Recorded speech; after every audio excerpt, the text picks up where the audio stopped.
the old prince. What was he like? Very calm, very generous. He was so simple and quiet when he came. He is the king's elder brother, one of those who rode out of the desert, you know, sword in hand at his father's side.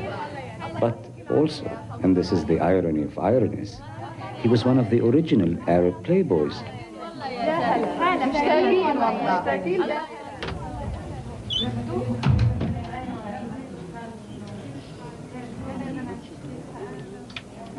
They call it a majlis.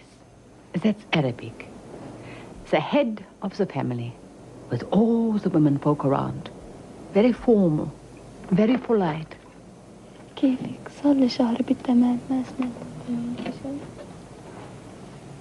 They say that the girl carried the old man's seeds, that she had his traits.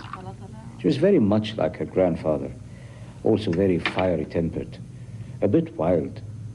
She acted first and thought afterwards.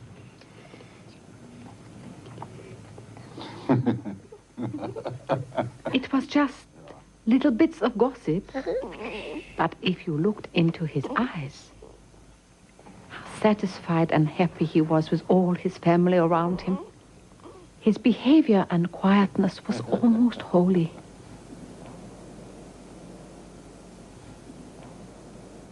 We came to London in November 1976. She was like a child, big-eyed. She wanted to be a hippie, wear jeans. Was it her first visit to London? I don't know. But early in the year when she was sitting in a nightgown talking to you about London, did you have the impression that she'd been here before? No, not really.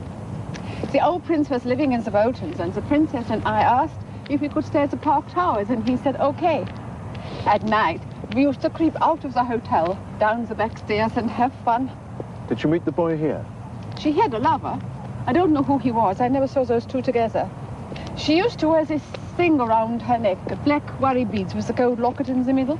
Once she showed me a photograph of the boy in the locket. Habibi, Habibi. That's Arabic. My darling, the beads are from my darling. And was the boy in the photograph the boy who was executed? I told you, I don't know. I never saw those two together. What happened when she went back? The same old life. A different film every night. Grandma sniffing about, the princess popping in and out. Then suddenly, I felt something was wrong. Why? She didn't come to our home anymore. What happened? One day, I'd taken time off to go swimming at a friend's place. I got back about 7 and the whole palace had been evacuated. There was only my servant and the little boy. I said, what's the matter? And she said, they've all flown to the seaside palace. She's drowned. Everybody was searching because they thought she was drowned. I put the baby to bed at once. I tried to phone again and again, but the line was always engaged. Then suddenly, in the middle of the night, the phone rang. Hello? Princess Huda? What happened? Elsa, she went for a midnight swim. She got drowned, and they found her clothes on the beach.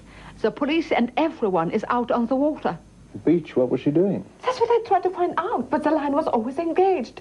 A week went by, maybe more. Then at last, a phone call. How's the baby? It was his mother. I said, never mind about the baby. What's with the princess? And she said, Elsa, she knew exactly what she was doing and the shame she brought to our family, and they had to be killed, both of them. Can you imagine? The last thing I heard was that she was drowned.